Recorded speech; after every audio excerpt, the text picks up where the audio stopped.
Welcome back to JUCO Jam.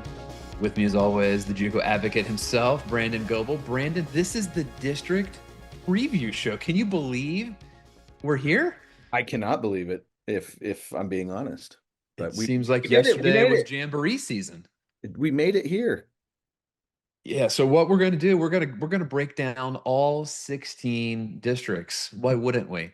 So let's just jump right into it. Now, for our viewers out there, we're recording this show on Tuesday morning. So keep that in mind as we preview games that may have already been played by the time you see this. All right. So we're Time going to machine take situation here, you know. we're gonna start with a game that as you're watching this was played 2 days ago. The Appalachian region, we Mhm. have the 13th rated Walter State Senators, coached, of course, by a friend of the show, Jerry Nichols. They're 29-1 versus a very hot Columbia State team. They are 27-5. They're receiving votes in the poll. And of course, Winston Neal, also friend of the show.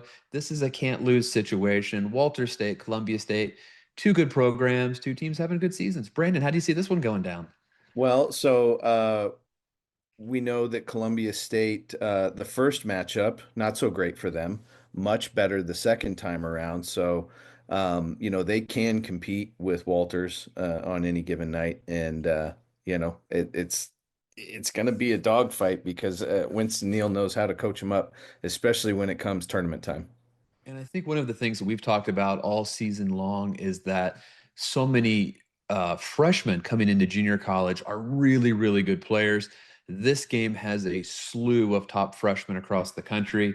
The big man inside for Columbia State, 6'10", Nate Melosa. Walter State has all kinds of good freshmen, Carter Webb, Stovall. The list goes on and on. A lot of good players here that I know Division One coaches are going to be keeping an eye on. All right, Yeah. Brandon, first big question of the day. Mm. All right, Winston Neal in Columbia State pulls the upset, if you want to call it that. Does Walter State get an at-large bid? Can I go with that they're deserving of an at-large bid and not get in trouble with anybody? They are very much deserving of an at-large bid. I think we've seen enough of Walter State over the years now to realize that that's a team that nobody wants to face out at Hutch. And look, I do We're just going to understand. say yes. We're going to say Yeah, we're going to yes. say yes. I We're going to say understand the yes. region that Walter they come State, from and all that, they're but in. We're going to find a way. If we're on the yeah, committee, we're finding a way to get them in. you can Um, reach Nick Nielsen at Yeah, they could just give my cell file. phone. So Tennessee region, historically, right, the Appalachian, better than people think.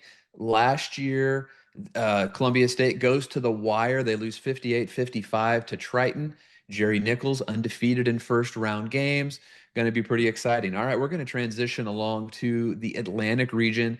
This is a Thursday, Friday, Saturday format hosted by Richard Bland. The number one seed here is Gaston. They're 27-3. They're going to take on Denmark. The second seed, Brunswick. They've been ranked about half the year. They're 25-5. They take on the seventh seed, Cape Fear. Three seed, Salkehatchie versus six seed, Wake Tech. Your four seed, Caldwell Tech, the Cobras. There's no Cobras in North Carolina. And then the fifth seed and host, Richard Bland. What kind of excites you here, Brand? I know there's a big name at Gaston, right? Yeah, yeah, big Caleb Seiler there is a heck of a player and tons of D1 recruitment and lots of exciting things happening there. But what's interesting about this region is, man, it's a toss up. Like I would say that there's not really anybody that is far and away the favorite here, and any of these teams can rise up and pop you at any time. So, if you're looking for competitive basketball that's got some good players that isn't just a foregone conclusion on who's supposed to win what, this region for sure is got a lot of chances for some upsets. And just looking at the records here, Brandon, you got four teams with at least 21 wins, right? So you got, the fourth seed, Caldwell Tech, they're 21-8, Salkehatchie 23 wins, Brunswick 25, Gaston 27. Got a lot of winning basketball here. It's going to be fun to follow along with the Atlantic region. And they do a live stream that's historically really, really good. So I'm excited to check that out. Once again, it's a Thursday, Friday, Saturday format. And then in the central region at Rend Lake College, newly what would you say there? Renovated. Refinished, Renovated. refurbished. It's the Banterra Sports Complex. That's what it's called. It's in Ah, Ina, Illinois. This is a Monday, Wednesday, Friday format. Vincennes beat Lakeland yesterday. They will take on Lincoln Trail, who defeated Swick. And then the six seed, Shawnee, pulled a slight upset over the three seeded Wabash Valley Warriors. And the two seed and red hot, John A. Logan, who's won 15 of their last 16, defeated Kaskaskia. What are some of the storylines that you're looking for here in the Central region? Vincennes Logan championship matchup, two heavyweight title contenders going at it. We'll Round see if three. that's who makes it to the end there. But Logan's playing as good a basketball as anybody in the country. Vincennes has been phenomenal all season. Like that's a title fight that would be exciting to see. If Logan wins and they get to the national tournament, they have to be probably one of the top five favorites, I would think, to win it because they have, to me, Hutch is about having guards. It always has been, probably always will be, especially in this new world of junior college basketball where there's not a lot of bigs. Christian Dorr, Cam McDaniels, unbelievable combo. And then Vincent says, "Hey, I not was so gonna say same fast." thing. Yeah, Not so not fast. so fast. We have Dre Vassar, we have Jalen Calloway, Dayton Williams, who you had at your JA 48 event, has really finished the season strong. So that's looking good. I'm going to give you a sleeper name here, Brandon, just for the fans to watch. If you haven't had a chance to tune in and see Mike White at Lincoln Trail, he is an absolute bucket getter. He reminds me a lot of Latif Patrick. I don't know that he's really being recruited by anyone right now, but his game has continued to evolve. If he gets space, he gets points. Fun player to watch. All right, transitioning our fourth district and the first team to punch their ticket to the national tournament, Monroe, the Mustangs. They are 27-4. They bludgeoned the Bears 97-52 on Sunday. They beat Harcum five times in a row. Hard to do. That's an impressive feat. Monroe is one of those teams. They have a glossy record. You're always trying to figure out, how good are they because of we don't know the teams in their league because they have to play a lot of non-Division One JUCOs. Their only four losses this year have all been to Florida teams: Daytona State, Florida Southwestern, Pensacola State, and Northwest Florida. So they are battle tested. They return a ton of guys from last season's team who happened to win a game at Hutch. I think we maybe don't give them credit for that. They beat Chipola 79-78, and then they get defeated by South Plains in the second round. What do you think about this Monroe team who's going to represent kind of the East Coast for junior college basketball? It's funny. Whoever comes out of that region every year is like this. Everybody else is not paid attention to them all year. It's like the team from over the North Wall that comes in, and It nobody might as nobody well has be any Russia, idea. right? They're Yeah, it so might as well be. isolated. Yeah, little known fact: Monroe closest team in junior college to Russia. You know what? That might actually be true. I'm not sure. We'll have to Where's fact Claude? I got but yeah, it's a team that people just aren't paying attention to, and they come in and they've got really good players. And well, they saw last year that they can get things done. All right. I'm gonna give the viewers a little like Venn diagram of things that Brandon likes. International players, big men, Mm, mobile. mm, Riley Dunn, the seven mm. foot Aussie, he's getting 8-8. I got to watch a couple of their games at Hartford and in the region tournament. Super mobile. I like the big Aussie. I think that he will do quite well for himself in the national tournament. He's going to go on my short list of picks to click. I think we'll see his recruiting really pick up. Any closing thoughts there, Brandon, on my Venn diagram of things you really enjoy? No, I think you nailed it, man. I think you got it. Speaking of things I also really enjoy, that's Mississippi basketball. We're going to go to the Gulf Coast, the Gulf region, Tuesday, Thursday.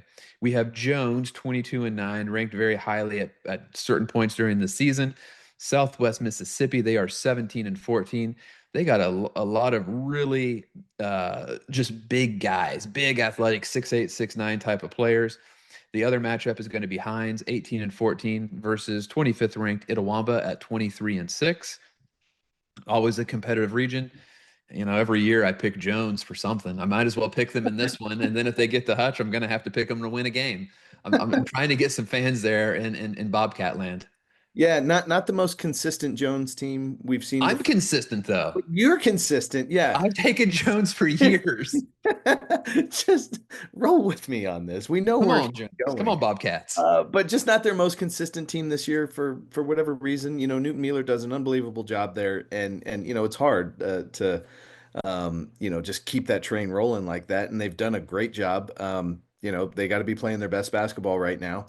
And like I said, Newton Mueller is an unbelievable coach. So I do think this matches up well for Jones against Southwest Mississippi. I think their athleticism and mobility and the speed at which they can play is definitely a key factor there for them. And then, Itawamba, how fun is that team to say, by the way? Just Great Itawamba. season. It rolls right off the tongue. Yeah.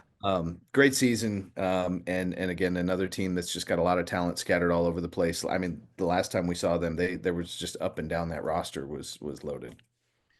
And we're going to transition to the Midwest region. This is going to pit the Missouri winner against the Northern Illinois winner.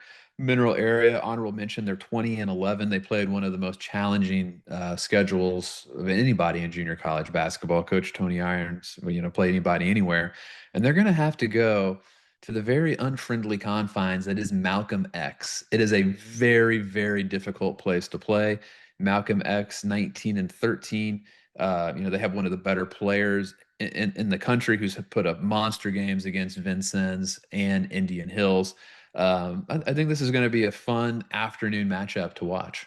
Yeah, no, if there's one to circle that is just like a man, this could be actually be something pretty cool that could come out here.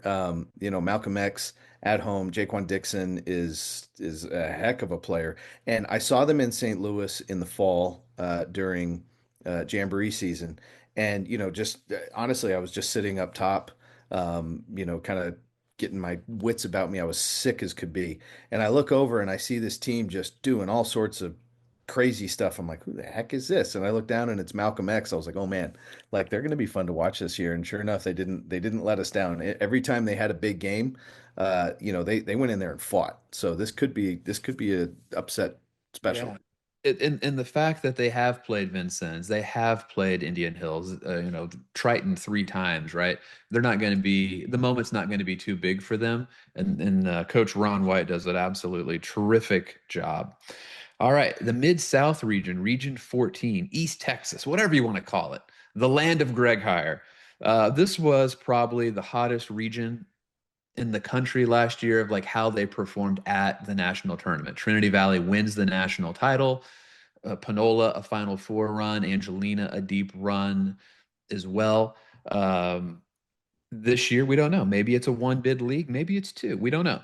Trinity Valley, regardless, they are in. They lost their last game at Lee, so I'm sure that Coach Hires got the gang focused, dialed in, cardiovascularly. They're ready to go. So they're going to take on the winner of Navarro Paris. We have Blinn, the 4 seed, are going to take on the winner of Panola Coastal Bend. Tyler, the 3 seed, are going to take on the winner of Angelina and Bossier Parish. And then the 2 seed Kilgore, who is super hot, fallen off a little bit recently, need to find themselves. They're going to take on the winner of Lee, Lamar State, Port Arthur. Shout out to Lance Madison. Um, Give me some thoughts on Region 14 here, Brandon. I think this is going to come down to that guard play again that you talked about before. Now, this league is deep with guards, but this is an interesting one for Kilgore because they do have a couple of the best guards in the country there. And yeah, if they're going to right the ship, it's obviously going to go through them. And in a tournament situation like this, this could really be where they make some noise. Obviously Greg Hire and Trinity Valley are loaded, all up and down the roster. But if Kilgore can get their guard play back to tip-top shape, they're going to be tough to beat. And then, if I'm kind of looking for maybe a surprise team to get through here, I would never bet against Coach JJ Montgomery and the Roadrunners at Angelina. Wouldn't do They're a it. they're a 6 seed, but they're 18 and 12. They're battle tested. You got Angelina as a 6 seed. You got Panola as a 5 seed. Just talks a little bit about the depth and overall quality of the region.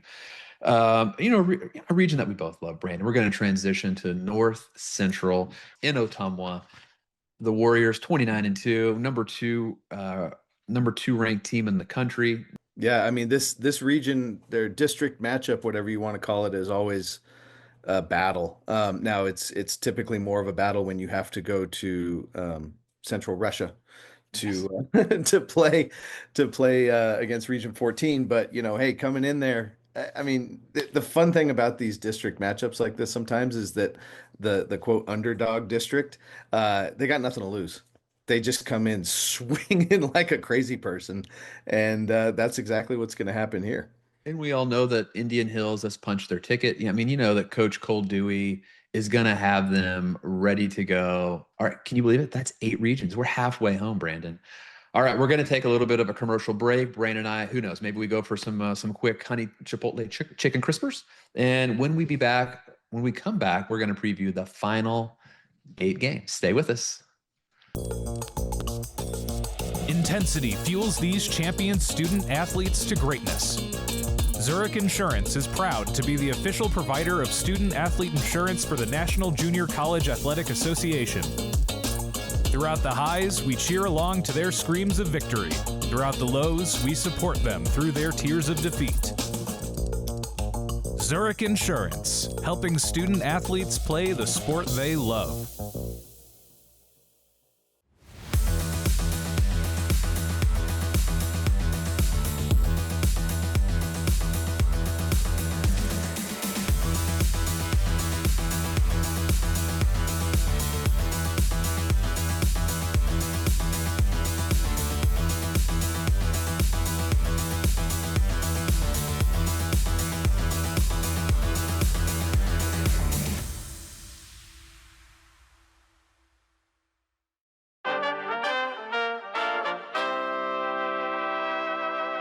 Welcome back to JUCO Jam, Brandon. We just somehow went through 8 districts in a blaze of glory. We're going to go through the last 8 districts. We're going to start with one closest to your heart and the most geographically relevant. Shout out to the Northwest Plains, Thursday, Friday, Saturday matchups. Coach Fulda at Trinidad State, nice enough to send us the bracket. And Coach Fulda, I mean, can you believe Coach Fulda? Coach Folda. Does he do it 4 times in a row? Could it Hey, happen? Could it be? if he pulls it off this year, he should probably just hang him up and they'll just name the arena after him, and he can just sit in a Barca lounger. It's like a pit situation in Trinidad. Like you're elevated looking down onto the court. It's kind of like a Coliseum gladiator sort of thing. So yeah, he can just sit up What? there. Yeah, 3 in a row for Trinidad State. So is this the year that he lets someone else go? He's going to try really hard not to do that. So let's get into it. We have Lamar 17-14 versus Casper 13-17. They will play the winner of Laramie 16-11, McCook 18-13. And the bottom half of the bracket, we have Northwest 20-11 versus North Platte 18-12. Northeastern, your number 1 seed, 20-9. And as the number 1 seed, they get a take on Coach Fulda and Trinidad State at 14-16. Brandon, these are your people. Tell me what's going to happen. What can we expect out here in the Northwest Plains? Some sneaky good talent on these teams. Laramie County has the number 1 scorer in all of Division One JUCO, TJ Coulter. Absolutely tune in on that one. Kareem El Ghazawi is a big time guard there as well. McCook is loaded up with talent too. Mo Zhao, big 6'9", 6'10", 4-man, super skilled. Jabril Diawara, their point guard, is phenomenal. Again, this league is sneaky talented. A lot of times, Trinidad has put some serious guards into Division One. DeJour Reeves at Fordham this year is killing it. Lateef Patrick was unbelievable at Stephen F. Austin this year. So don't sleep on this region. There's And then there's that Dalton Connect guy yeah, he's pretty came good. Out of this region as well. So Chris Boucher came out of this region. We got some dudes out here, man. I mean, I think based upon that quick synopsis, you could say that there's 3 or 4 teams that could come out of here and you wouldn't be surprised by it, right? Yeah. Balanced. Speaking of balance, Brandon, let's talk about the Plains, also known as Kansas. Mm. Tuesday, Friday, Saturday format. Tuesday, The higher seeded team will be playing at home. Friday, Saturday, they transition to Barton and Great Bend. The number one seed, Barton, 22-8, they're going to take on the eight seeded Cloud, 18-13. Every coach keeps telling me how good Cloud is playing. It's across the board. Everyone's afraid of Cloud. They fear the Clouds. Um, Fourth seeded Coffeyville, Coach Herkelman, honorable mention, 21-9, versus upstart Seward, fifth seed at 19-12. The third seed Dodge City Conquistadors at 20-10, taking on the sixth seeded coached Donnie Jackson Cali Tigers, 19-12. And then Butler, ranked 19th. They're the number two seed at 22-9. They take on the seventh seed Fort Hays Tech Northwest, 16-15. Um, this is a great tournament, and I'm really excited to see who comes out of here. What are some of the storylines that you're seeing here, Brandon? Guards, guards, guards, guards, guards. This region is loaded with guards, and if you had to try and parse it one way or the other, I mean, there's six teams, I guess, that you're just like, yeah, if they win, not that great of a surprise. And then the other two, it's like, yeah, but they're pretty good too. So, Barton has really put it together during conference Hot, play. Hot, scorching hot. really hot. And they've got some great front court players as well, so pretty Would be the balanced. differentiator, right? With a lot of good guards, they might be the team that's the deepest on the front line. Yeah, absolutely. So, getting to play at home is nice, but Dodge City, I think, is one that I'm circling as, has if you're looking for somebody that's going to take down the home favorite, Dodge is maybe my pick to click there. And they got the big Wesley Rosa, right? I mean, I Not think whenever small. you It's not No, small. I think whenever you got a guy like that, it's such a difference maker. You kind of my pick to click from this region. I'm going to go with Tristan Hankins at Butler. Like when he plays well and is locked in, I think the Grizzlies are just a different team. We're going to go to the South region. This is going to be at, I believe, Thursday, Friday, Saturday. It's going to be played at Talladega College. This is the Alabama region. So for folks who aren't familiar, number one seed Shelton, they're 24-6. They're going to take on the winner of Calhoun, 17-13, and Wallace State, 15-15. Bishop State is the two seed. They're 15-15. They're going to take on the winner of Southern Union State, 11-19, and six-seeded Gadsden State, 18-12. What do you think of what's going to happen at Talladega College? I don't know how many people have watched Southern Union over the years, but that is a team that is always dangerous. They tend to play a pretty darn good non-conference schedule and, battle tested. So, Shelton State, great job this year getting that number one seed and a team that we've seen in the past out in Hutchinson, but, Union might be their year. We're going to transition to the most talked about region this time of year, and that's the chaos that is Florida and the South Atlantic region. This is going to be a Wednesday, Friday, Saturday matchup. These games are going to be played in Niceville at Northwest Florida. The number two seed, Gulf Coast, who's the 12th ranked team in the country at 24-6, they're going to take on the seventh seed, Indian River, 17-12. Your third seed is going to be Daytona State. They're 24th in the country, 24-6. They're going to take on honorable mention Eastern Florida State at 23-7. And yes, that is Sean Register's team if you're looking for maybe a sneaky fun player to watch. Number one seed Northwest Florida. They're the eighth rated team in the country at 24-6. They're going to take on Miami-Dade at 17-13. And finally, in a 4-5 matchup, Chipola, seventh in the country at 23-7 versus Florida Southwestern, who's also 23-7. I mean, talk about loaded. Loaded, loaded. 1 through 6. There, no surprises here. Also, Florida, figure your stuff out. Figure it out. We can't just figure it out. Like it is what it is. I get it, but I mean, Tallahassee could have won a national championship, and they're anyways. Figure We it could out. have settled it in a lot of ways. We chose a could weird one. I mean, I think we could have had a good old fashioned free throw shooting contest or a game of horse. Or at least That would like have Friday been Night more Lights, action. the coin flip at the diner, right? You got to do that. Would have Actually been made more sense. but Would have been good programming at least. I propose to you got this weird power struggle in Florida, right? Because Citrus has more teams than the Panhandle. So anything that goes to a vote, the Citrus Conference just pounds the Panhandle.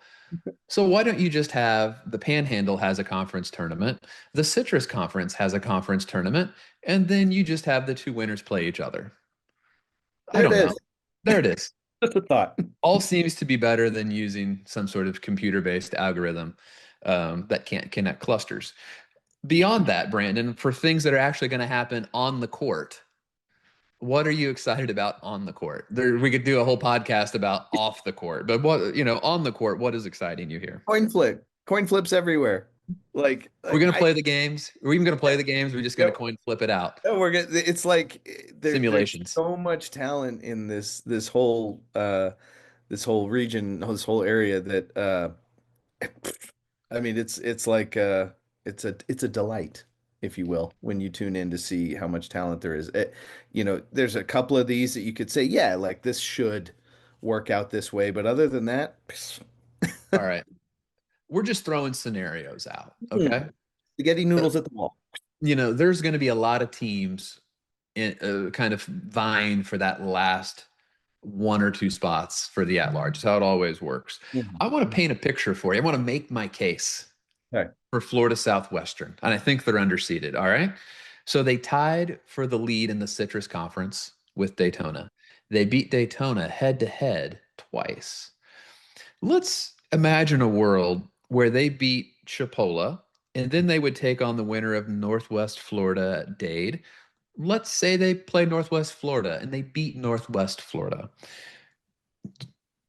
and they lose the championship game to whoever. 25-8. They would have had two head-to-head victories over Daytona, and they would have had region victories over Chipola, Northwest Florida. I think that's enough. I think they're in. I think they're one of maybe two or three teams that have a unique opportunity to really elevate themselves in the eyes of the committee. What say you, Brandon? Yeah, I mean, I think if the committee really looks at it from a true strength of conference situation, like you do in the NCAA tournament, where it's like, hey, at the end of the day, the eighth team from the Big Ten is getting an at-large bid over, whatever. Um, yeah, Florida Southwestern's loaded up schedule and It's a fun setup for them though to really make their case. yeah, You know? I mean, at this point, it's on them to say, hey, we understand we get in automatically if we win the whole thing, but we got to at least win two. You win two, now you got a real argument to make. You know these kids really well. Is there a player in this setup that you're kind of excited to see how they do in this environment? Put on your super recruiter hat or your talent evaluator. Like, is there a kid that you're like, man, I really kind of want to see how they respond in this? I think they could I really want to see elevate. I want to see Trent Lincoln go team takeover mode Yeah. and show that he is the high major talent that he's capable of being and just say, team on my back, let's go. Hey, if you're gonna sign with a high major program and you're playing in a league like this, you should be able to put a team on your back and take them to a championship. And he's more than capable of doing that. And he's an awesome kid. And so, I think if there's one to watch, if you're like, hey, let me just show me like great basketball, like there's a reason people like watching the best players in the world. Yeah, one of the best players in junior college, Trent Lincoln, put team on your back, take him to the championship. Good answer. Good answer. All right, we're going to transition to the South Central region. This is going to be a Thursday, Friday, Saturday setup in Muskogee. We got the number 2 seed, honorable mention, Seminole State. They're 20-10. They're going to take on the 7 seed, Western Oklahoma, who's 18-11. The 3 seed, Connor State, 16-8 versus 6 seeded Redlands at 13-17. Honorable mention and number 1 seed Murray State at 22-8 versus 8 seeded Northern Oklahoma Enid at 17-13. 4th seed Ineo 15-14 versus the 5 seed Eastern Oklahoma at 19-11. And of course, this region has done really well at Hutch. Connor State going to the Final Four the past 2 seasons. Big thoughts here, Brandon. What do you say? Um, you know, your top 4 seeds there, definitely have uh performed well this year, but what's interesting is the 8 seed Enid has got a couple wins on their resume this year that tells you that they can just go do some stuff when they're all gelled together. That's an interesting one for me to see. I think Murray State has done a great job this year, and would love to see them out at Hutch. But I know it's weird. It's like, okay, the 8th seed, whatever. Man, watch out for Enid. Enid can put a few things together. That's it's going to be fun to watch, and their Put live that on a stream is t-shirt. really Watch good. out for Enid.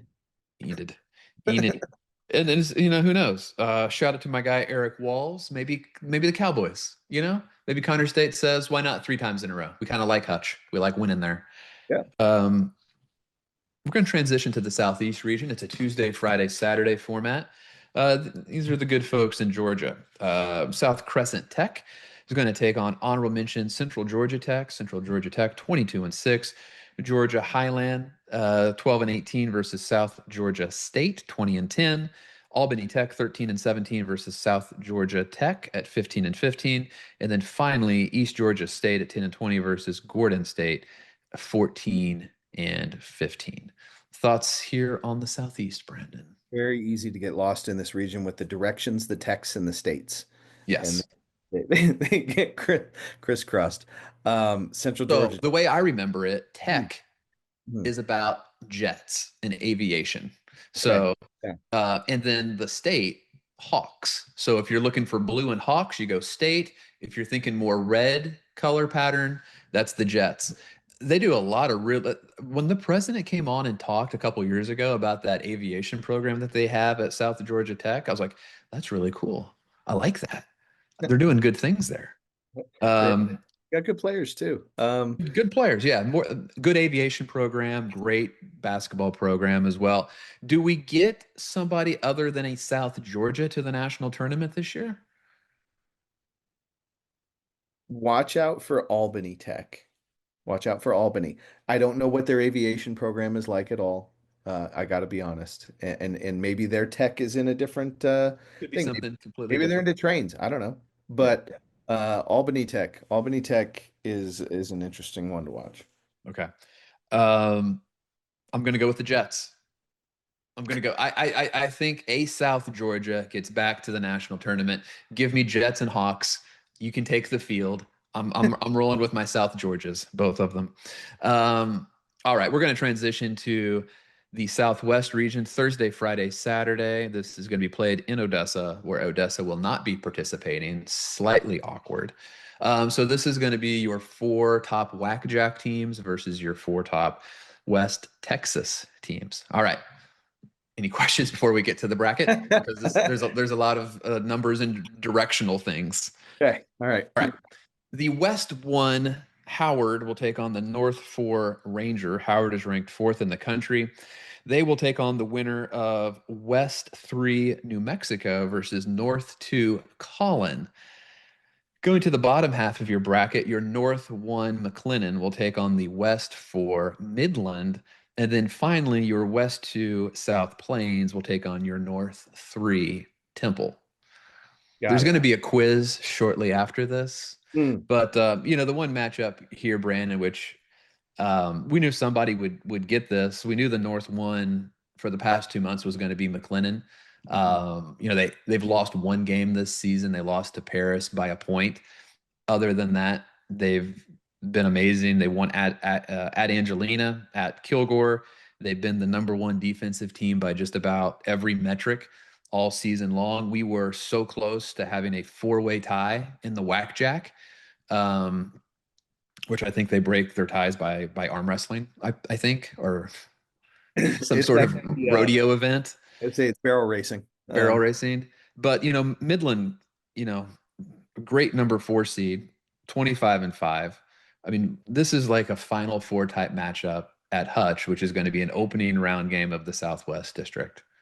Yeah, the Whack-Jack this year was unbelievable. And teams that had some injuries they bounced back from, and just everybody's kind of fought through stuff this season. I would not want to be facing Midland in this setup here, but Howard is, I think pick the favorite, right? Like I like Howard here. Terry Copeland had been down for a little bit with an injury. Howard fought through that. Then Terry Copeland showed back up and said, "This is my house." And it doesn't matter whose house he's in. He says it's my house, and dominated the paint. Oscar Wickstrom will be back from a concussion for this. Kind of your like sixth man, defend your other team's best player kind of guy. Versatile headband game. Got a great headband and a I great heard he has 9 different headbands that he's rotating. and two longboats as well that he keeps parked while he's playing in So in I think it's worth noting that the last time we saw Howard, the War Machine, Terry Copeland, put up I like that. 40 points on 17 of 19 from the field. And I think one of his misses that they gave him a miss was some unbelievable play that he made to get to a ball that he tried to tip. Just absolutely unbelievable. I think he's skyrocketed right now on the big board to leader in the clubhouse for National Player of the Year. So Coach Cooper, if you're watching this, just don't let him see it. Yeah. Yeah. Shut it Also, down. I'm only going to call him War Machine from now on. So there's that too. I mean, what a sculpted physique. Kind of looks like a young Brandon Goebel, I hear. But other than Howard and the Hawks, we talked about McLennan, one of the teams I think has the best other than Florida Southwestern. I think McLennan is in the best situation to elevate themselves and make an irrefutable case to the committee that they belong in, even if they don't win the tournament. Is there a player, is there a team here that you're like really kind of excited to hone in on? Kind of excited to watch Laji Coulibaly in this situation for New Mexico. Nice choice. New Mexico's got enough talent to take this thing down. And so Laji could be a X factor for them in this. And I wonder, I don't know how long they keep uniforms, but do they still have the old orange and yellows? They should. Because if they still have the orange and yellows, like bringing those out for a district would be pretty sweet. All right, we're going to transition to the final district here. The West District, number 3 CSI. They're 30-2. They travel and take on Cochise at 21-11. CSI got here by defeating Snow. They beat them twice in a relatively short period of time. They beat them really in a super important game that decided who would host the region tournament. And I think that matters. So they got to host the region tournament in Twin Falls. They hold off Snow one more time. They're 30-2. I think right now they would be the leader in the clubhouse as the overall number 1 seed going into the national tournament. But 981 miles, Brandon. Yeah, traveling a long trip. Cochise is tough. That is not a friendly confines. Though no direct flights, I'm told. No, no, there are not. This is by far the best CSI team we've seen for quite some time. And it's interesting because a lot of times in the fall you'll see teams just go do big things and then it's like, stuff kind of settles itself out and they maybe play well but not like crazy. CSI has been great this year, and in the fall, I mean, it was unbelievable. They showed up out in Colorado at the Jamboree and just slapped 2 teams by 40 and then left. Like it was just nothing. It was wild. They just left the bus running. Like don't even turn it off. We'll be right back. Got back on that plane and headed back to Twin Falls with a couple 40-point dubs, and everybody looked around like, what just happened? So yeah, they have continued that trend throughout the season. But like I said, Camp Cochise, that is a tough spot. So we'll see. And to give Cochise their flowers, they're the Region 1 champions. They defeated Southern Nevada to get to host this game. All right, guys. All 16 districts are being covered. One of our favorite weeks of the entire season. Stick with us. When we return, we'll tell you a little bit about the selection show and what's coming up next. Stay with us after this commercial break from the NJCAA. For the last 87 years, the NJCAA has provided academic and athletic opportunities to thousands of student athletes. However, several rules make it more challenging for 2-year college transfers.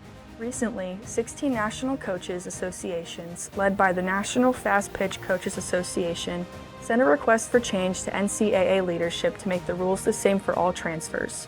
We commend their leadership and stand together in support of same game, same rules.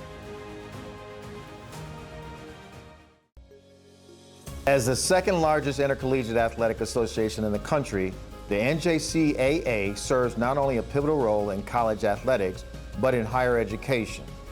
The NJCAA Foundation aims to move the association forward through resources, grant programs, and other special initiatives. Your gift to the NJCAA Foundation will make a difference and create opportunities.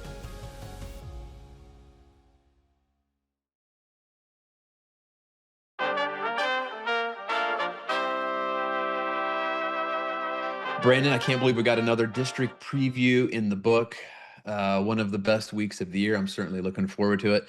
You know, before we close out here, I was just thinking about how good this freshman class is. I'm just go off top of my head. I'm going to give you my Super Six. Let me just respond to me. I think this is a little bit of insight about how good junior college basketball is right now and how it's elevated, and I think will continue to elevate every year. All right, so my big man, I got to go with War Machine, Terry Copeland.